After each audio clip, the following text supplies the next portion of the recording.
서울 도심 한가운데 있었지만 오랜 세월 닿을 수 없었던 금단의 땅. 청와대가 국민의 품에 안겼습니다. 약동하는 생명이 있고 흉내낼 수 없는 독창성과 한국의 미가 녹아있는 곳. 청와대에는 빼어난 건축물, 멋진 풍광과 수목원, 전통 문화가 있는데 정적인 풍광의 형태로 국민에게 다가섰습니다. 다음 단계는 살아 숨쉬는 청와대로 국민 품속에 들어가는 겁니다. 5만여 그루의 수목과 국보급 문화재, 600여 점의 미술 작품 등 역동적인 문화 생명력이 살아 숨쉬는 청와대로 지금 함께 가봅니다.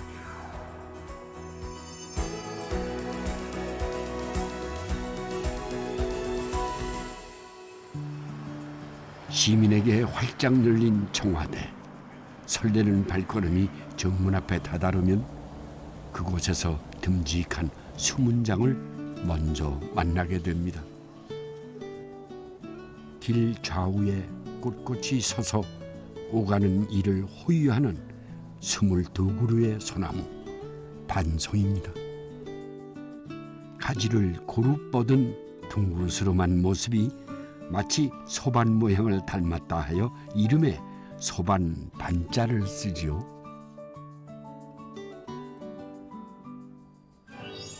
나무를 심을 때는 이승만 대통령 재임 시절, 그때만 해도 30살 정도 되는 젊은 나무들이었지만 그 수령이 올해로 벌써 105세나 됐답니다.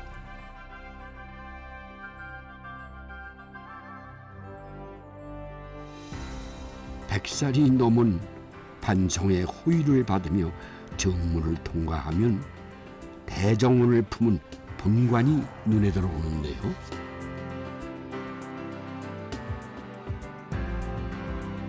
푸른 기와가 인상적인 본관은 청와대의 상징과도 같은 곳으로 대통령 직무와 외빈 접견 등에 사용했던 건물입니다.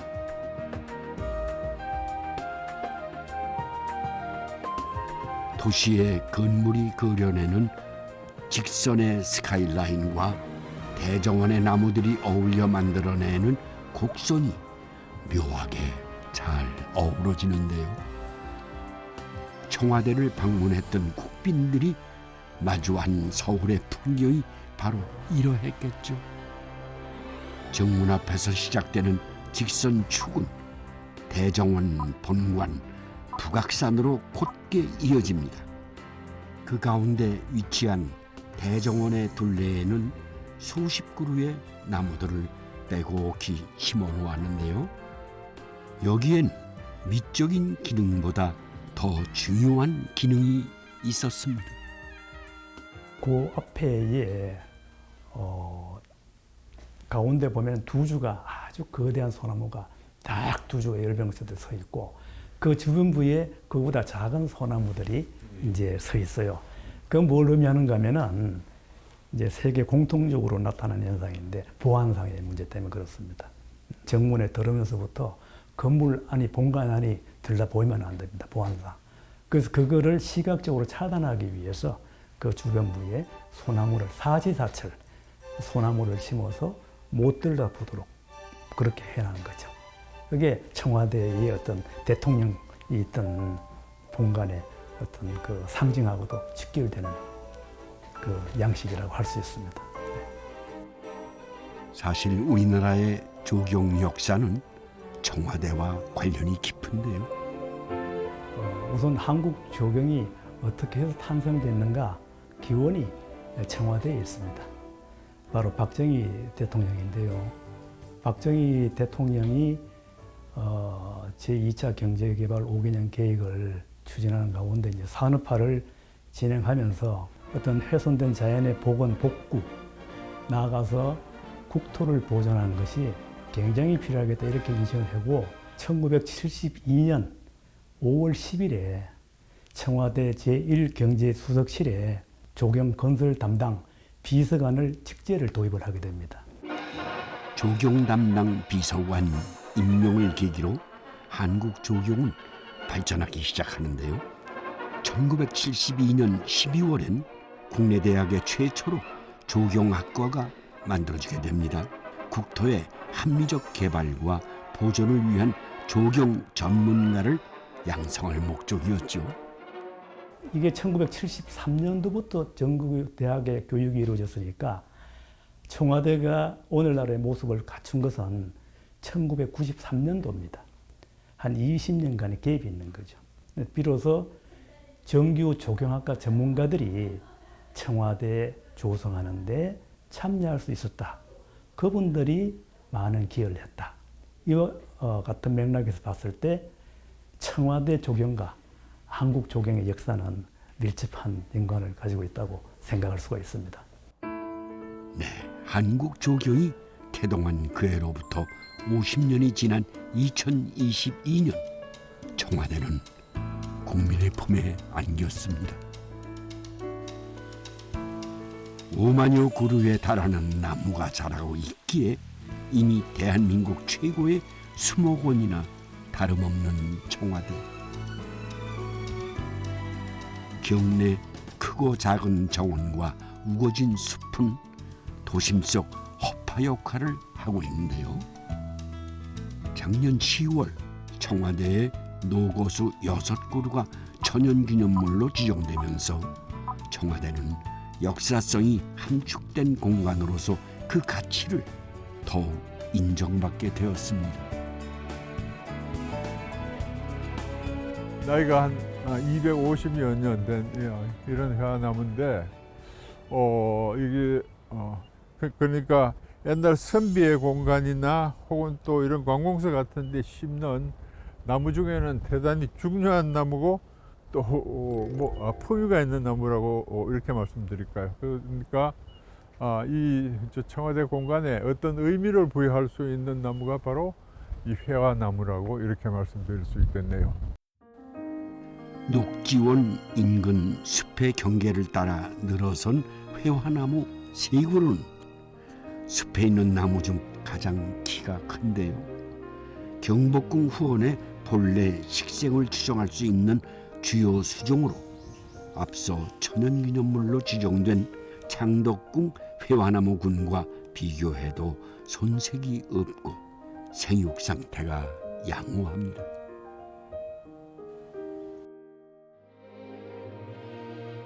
말채나무는 주로 산기슭에서 자라기 때문에 도심에서 쉽게 볼 수 없는 나무 품종.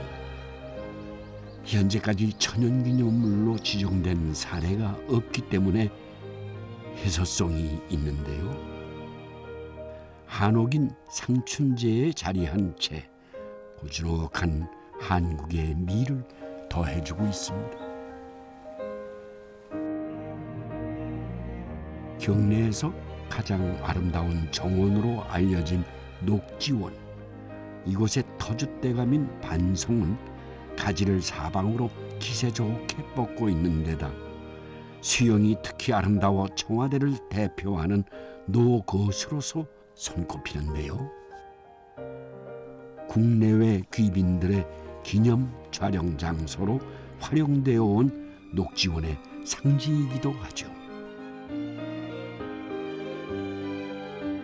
여민관 앞 버들마당에 따로 떨어져 있는 이 나무는 용보들입니다. 승천하는 용을 상징하여 왕실이 사랑하던 나무였는데요.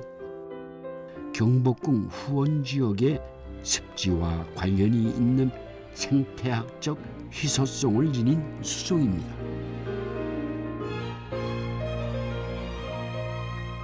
역대 대통령들이 심은 식수 또한 청와대가 가진 역사성을 상징적으로 나타내고 있는데요.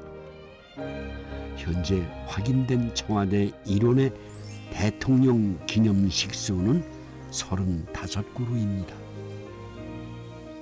12분 대통령 중에 윤보선 대통령은 기념식 수 한 개 남아있지 않고 다른 분들은 한 그루 내지 많을 경우에는 5그루까지 기념식 수 한 나무들이 현재 남아 있습니다. 이승만 대통령은 전나무를 특히 좋아하셔가지고 여기뿐 아니라 여기저기에 전나무를 많이 심으셨고 또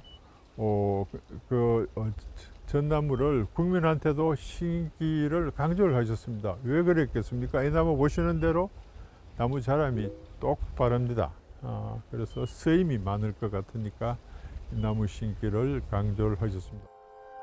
팻말이 남아있지 않아 그 출처가 불분명한 나무였지만 박산진 교수가 국가기록원에서 찾아낸 흑백 사진을 바탕으로 1960년 이승만 대통령이 기념식수한 나무로 인정되었는데요. 당시 10살 정도의 전나무는 60년의 세월에도 꺾이지 않고 하늘을 향해 올곧게 자라났습니다. 박산진 교수는 대통령 기념식수를 통해 역대 대통령들의 삶과 철학을 엿볼 수 있다고 말합니다. 일례로 기독교 신자였던 김영삼, 이명박 전 대통령은 공통적으로 산딸나무를 기념식수로 심었는데요. 산딸나무는 기독교인들이 성스럽게 여긴다는 나무입니다. 꽃처럼 보이는 흰색 잎이 십자가를 연상케 하기 때문이라죠. 노무현 전 대통령은 대통령 기념식수로는 한 번도 선택된 적이 없는 서나무를 심었습니다. 우리 산 어디에서나 흔히 만날 수 있기에 예부터 서민 곁에 늘 가까이 있어왔던 나무이지요. 이처럼 기념식수엔 대통령들의 국정 철학이 녹아 있습니다. 뒤에 보이는 나무는 이팝나무라는 나무입니다. 조선시대에 흰 쌀밥을 먹기 위해서는 저 벼슬을 해야 되기 때문에 즉 임금인 이씨의 밥을 먹어야 흰 쌀밥을 먹을 수 있다고 해서 이밥나무가 변해서 이팝나무가 된 이런 나무입니다. 물이 풍부하면 꽃을 풍성하게 피우는 이팝나무를 보며 농민들은 농사의 풍년을 점치기도 했다지요. 박근혜 전 대통령에게도 특별한 의미였던 이팝나무. 박근혜 대통령은 아버지 박정희 대통령의 그런 가난을 극복했다는 뜻을 더 계승하고 싶었던 것 같습니다. 그래서 국회의원 시절에 자기 지역구인 대구 달성에서 20년생 이 이팝나무를 가져다가 이 자리에 심었습니다. 올해엔 더 많은 사람이 풍성하게 만개한 이팝나무 꽃을 볼 수 있게 되겠네요. 한편 대통령 기념식수는 대한민국 역사에 있어서 기념비적 사건을 기리는 역할도 수행하고 있는데요. 서울 올림픽이 열리던 해 식목일 노태우 전 대통령은 우리나라에서만 자라는 구상나무를 기념식수로 심어 우리 땅에서 열린 첫 올림픽 대회를 기념했습니다. 이 무궁화는 2000년 6월 13일에서 15일까지 평양에서 제1차 남북회담을 하고 김대중 대통령께서 돌아오셔가지고 6월 17일 날 이 자리에 기념식수한 무궁화입니다. 무궁화는 애국을 상징하기에 그간 역대 대통령들이 기념식수로 두루 심었던 나무인데요. 각 대통령마다 무궁화 심기는 많은 분들이 하셨습니다만은 이 무궁화가 그렇게 남북회담 기념이라는 특별한 의미를 가진 그런 무궁화입니다. 민족 화합을 염원하며 심은 무궁화, 의미가 남다른 우리 결의의 꽃입니다. 오랫동안 외부와 단절돼 있던 공간 청와대. 젊은 나무가 호목이 되고 어린 나무가 숲을 이루는 동안 이 아름다움은 일부 사람들만이 누릴 수밖에 없었는데요. 최근 문화체육관광부에서는 대통령 기념식수 35그루를 포함해 5만여 그루의 나무와 꽃을 감상할 수 있는 프로그램을 운영한다고 밝혔습니다. 정적인 공간이었던 청와대가 다양한 테마를 가진 역동적인 공간으로 변신하고 있는 것인데요.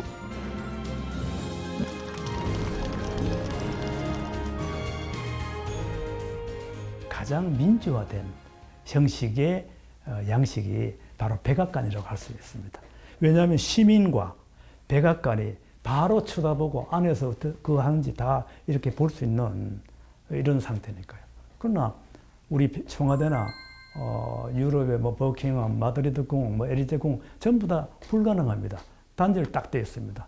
아마 그게 모든 많은 대통령들이 청와대를 이전해야 된다 하는 얘기들이 나온 이유도 아마 거기에 있지 않을까 하는 생각이 됩니다. 청와대가 활짝 열리면서 우린 그 내밀한 숨결을 더욱 가까이서 느낄 수 있게 됐습니다. 청와대 관저 뒤 산책로를 10분 정도 올라가면 수려한 용모와 균형 잡힌 조형미를 갖춘 9세기 통일 신라 시대의 석불을 만날 수 있는데요. 미남불이라 불리는 경주 방영대좌 석조 열애 좌상입니다. 청와대 전면 개방으로 더욱 주목받고 있는 문화재 중 하나지요. 서울시 유형문화재로 관리되어 오다가 2018년 보물로 승격됐습니다. 이 석조불상이 그 문화재적 가치를 새롭게 인정받을 수 있도록 노력해온 이명애 교수. 국가유산을 그 문화재로 지정할 적에는 보통 역사성, 예술성, 완전성, 희소성 이런 여러 가지 요소들을 복합적으로 판단을 합니다. 그런데 이제 이 불상은 9세기에 제작되었다고 추정하기 때문에 지금부터 한 1200년 전에 만들었다는 역사성이 있고요. 또 하나 예술성, 어깨가 당당하고 지금 보시면 여기 옆구리를 이렇게 뚫어두었거든요.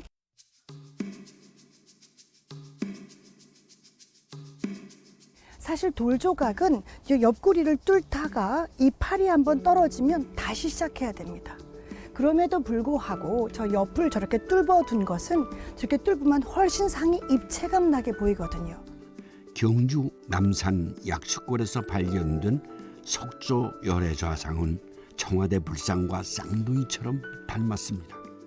하지만 손상된 머리가 다른 장소에서 뒤늦게 발견되었죠. 국립중앙박물관에도 안에 많은 신라불상이 있지만 이 불상처럼 완전한 상태도 없고 또 이렇게 넓은 이렇게 좋은 공간에 자연과 함께 있는 신라불상은 사실 서울에선 유일합니다. 많이들 와서 봐주시면서 아, 우리 신라미술이 이렇게 아름다웠구나 라고 한번 생각해 주시는 시간이 되었으면 좋겠습니다.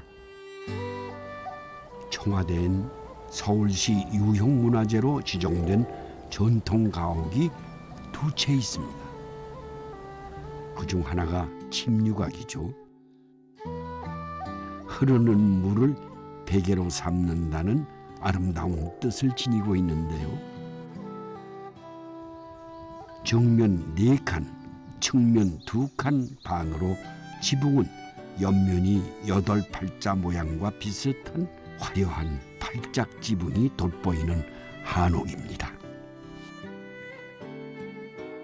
건물의 어떤 양식이라든지 구조 자체가 1900년대 전후로 하는 우리 한옥 양식을 가지고 있기 때문에 아마 1900년대 전후로 해서 지어진 것으로 추정되는 건물 되겠는데요. 1989년에 지금의 위치로 이전되는 공사가 진행되게 되고요. 원래는 관저에 자리하고 있었던 것을 이곳으로 옮기게 되었고요. 산줄기에 쌓여 있어 시냇물이 마르지 않는 관저 지역에 침류각이 있었으니 과거엔 실로 졸졸 흐르는 물소리가 들려왔을 텐데요. 왕실의 연회나 휴식에 사용했던 건물로 추측합니다. 과거 관저 자리엔 침류각과 오은정이 이웃해 있었는데요. 1989년 관저를 신축하면서 오은정도 지금의 자리로 옮겨왔습니다. 청와대에 남아있는 유일한 정자인 오은정. 지붕 모서리 부분에 오방색으로 화려하게 문양을 넣은 모로 단청이 돋보이는 정자입니다. 이 오은정이라는 이 오은의 뜻은 5구름, 즉 오색 구름을 상징하고요. 그래서 신선들이 논의는 공간처럼 좋다라는 뜻을 가진 건물의 이름 되겠습니다. 우리 지금 달려있는 현판 자체는요, 우리나라 초대 대통령인 이승만 대통령의 글씨입니다. 청와대 전면 개방으로 그간 베일에 쌓여있던 문화재들을 시민들도 새로이 누릴 수 있게 됐습니다. 저희 이제 대구에서 살고 있는 50대 엄마이고 딸은 20대 딸인데 아침에 KTX 열차를 타고 여기 도착했어요. 청와대가 개방되지 않았다면 와볼 수 없는 곳이잖아요. 일반인이 근접할 수 없는 곳인데 그렇죠. 생애 한 번 온다는 게 큰 의미가 있었어요. 한옥이 되게 따뜻한 느낌이라서 더 기분도 좋았고 뭔가 생동감 있었어요. Chance to feel more closer to Korea because I'm also doing a PhD in Korean studies at the university in Hungary. So it's a very unique experience for me. I'm looking at these buildings and you can see the history shining through. I can see the cracks in the walls and in the trees. It's really, really amazing. So I think it's wonderful. 청와대는 임기 시작인 5월 10일에 개방하여 국민께 돌려드리겠습니다. 본관 영빈관을 비롯하여 최고의 정원이라 불리는 녹지원과 상춘제를 모두 국민들의 품으로 돌려드리겠습니다. 2022년 5월 10일 윤석열 대통령 취임과 동시에 시민에게 활짝 열린 청와대. 개방 첫날 2만 6천여 명의 시민이 청와대를 찾았습니다. 이날 국민대표 74명 중 1명으로 청와대 개방 행사에 참여한 청운 효자동 주민 정철순 씨. 청와대 옆 동네에 33년째 살며 그간 여러 번 청와대를 다녀갔다는데요. 하지만 전면 개방 후 약 1년 만에 다시 찾은 청와대는 그에게도 색다르게 다가옵니다.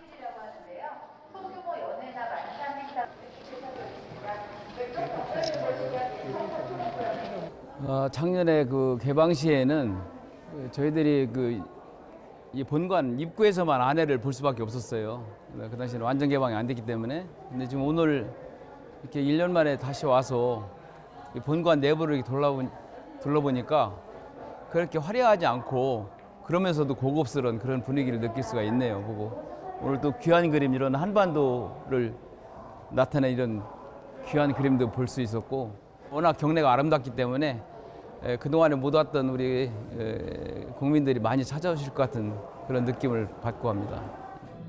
본관에 들어서면 중앙계단 끝에 가로 11m, 세로 5m의 금수 강산도가 그 위용을 드러내는데요. 600여 점의 미술품을 소장하고 있는 청와대. 본관은 시민들이 청와대 소장 미술품을 가장 가까이서 감상할 수 있는 공간이기도 합니다. 1991년도에 준공된 본관을 지었을 때였는데요. 이때는 본관 내부 장식을 위한 자문위원단을 구성할 만큼 체계적으로 계획적으로 수집이 되었습니다. 이때는 5가지 원칙하에서 장식이 되고 수집되었던 것으로 알고 있습니다. 이 5가지 원칙은 대부분 뭔가 전통적이어야 하고 역사성과 현대성도 조화를 이루어야 하며 정중해야 한다라는 내용을 포함하고 있었습니다.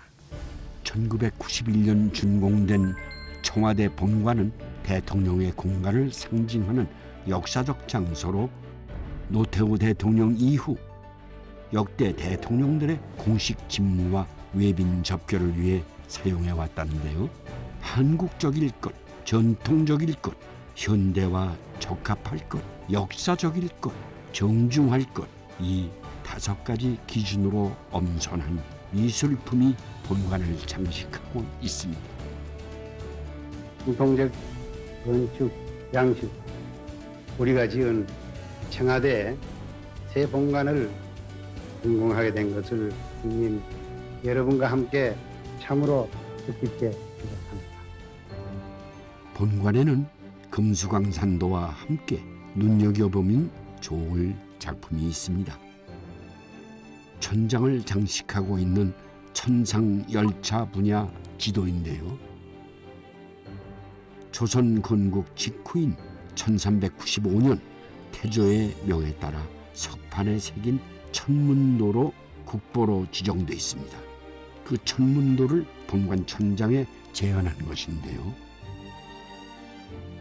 청와대 그 천상열차 분야지도가 천장에 있는 이유는 그 건물의 컨셉 자체가 천지인을 이라고 하는 내용을 띠고 있기 때문입니다. 하늘의 천, 그리고 금수강산도의 지, 그리고 1층에는 인, 사람을 상징하는 벽화가 들어가 있었습니다.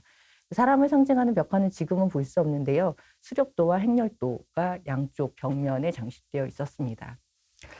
그리고 또 한 가지 이유는 이 천상열차 분야지도를 갖고 있다라고 하는 것은 왕권은 하늘에서 부여하는 것이고 이 왕들은 하늘을 대신해서 국민들을 보살펴야 한다라는 그런 사상 때문에 이 우주의 지도를 왕실에서 갖고 있다라는 전통이 있었다고 알고 있습니다. 역대 대통령들은 이 본관을 수없이 오르내리며 국민으로부터 위임받은 권력에 막중한 책임감을 가져야 했을 테죠. 대통령과 외빈이 만나는 장소로 사용된 접견실. 동쪽 벽면이 십장생 문양도로 장식되어 있는데요. 대통령과 함께 외빈을 맡는 역할을 했던 작품으로 한국 고유의 십장생도를 은은한 황금색으로 표현해 냈습니다. 십장생도는 굉장히 오랜 전통을 갖고 있는 우리나라 회화예요. 그러니까 사실 학이나 거북이나 돌이나 소나무나 이런 것들이 하나하나가 장수의 의미를 갖고 있다. 이런 장수의 의미를 갖고 있는 사물들, 동물들의 이 10가지를 모아서 하나의 화면에 이렇게 집약해서 넣은 전통은 우리나라만 갖고 있는 걸로 알고 있습니다. 청와대 서쪽산 이름을 딴 인왕실은 한국적 요소가 많은 본관의 주요 공간들과는 달리 서양식으로 꾸민 곳입니다. 간담회나 소규모 연회를 열거나 외국 정상이 방한했을 때 기자회견을 하는 장소로 활용했습니다. 인왕실을 장식하고 있는 그림 하나, 선명한 코발트 블루색의 파도가 넘실거리고 있는 작품 통영항입니다. 2005년도에 노무현 대통령님께서 전영림 작가님의 개인전을 보시고 주문해서 청와대에 들어오게 된 작품으로 굉장히 유명합니다. 이 통영항에서 바라볼 수 있는 미륵산 그리고 그 앞에 아름다운 바다의 풍경을 전영림 작가 특유의 강렬한 원색과 그리고 추상 표현으로 잘 표현한 작품이라고 볼 수 있습니다.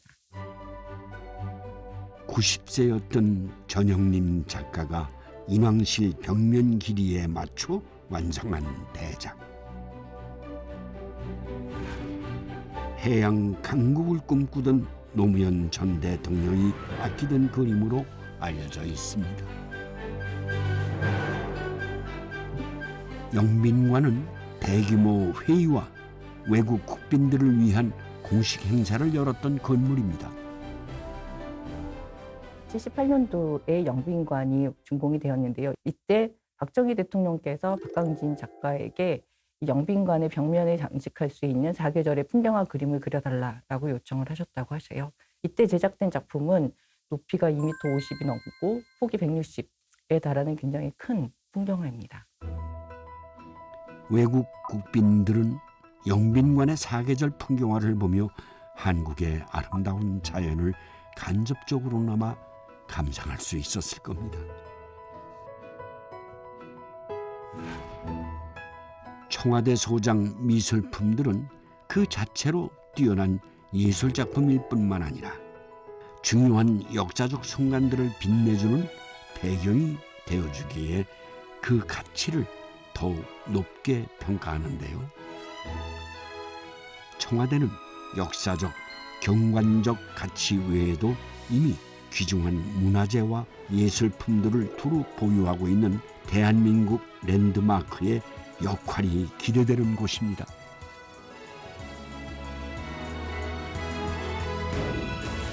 일찍이 외신은 청와대 전면 개방에 주목하여 그 소식을 전 세계에 타전하기도 했는데요. 문화체육관광부는 청와대의 원형을 최대한 보존하되 청와대를 국민을 위한 복합 문화예술 공간으로 조성하겠다는 계획을 밝혔습니다. 시민 곁에 살아 숨쉬는 공간으로 거듭 변신을 시도하고 있는 청와대. 청와대의 역동적인 문화 생명력을 대한민국 국민은 물론 세계인이 다 함께 오롯이 누리게 될 그날을 기대합니다.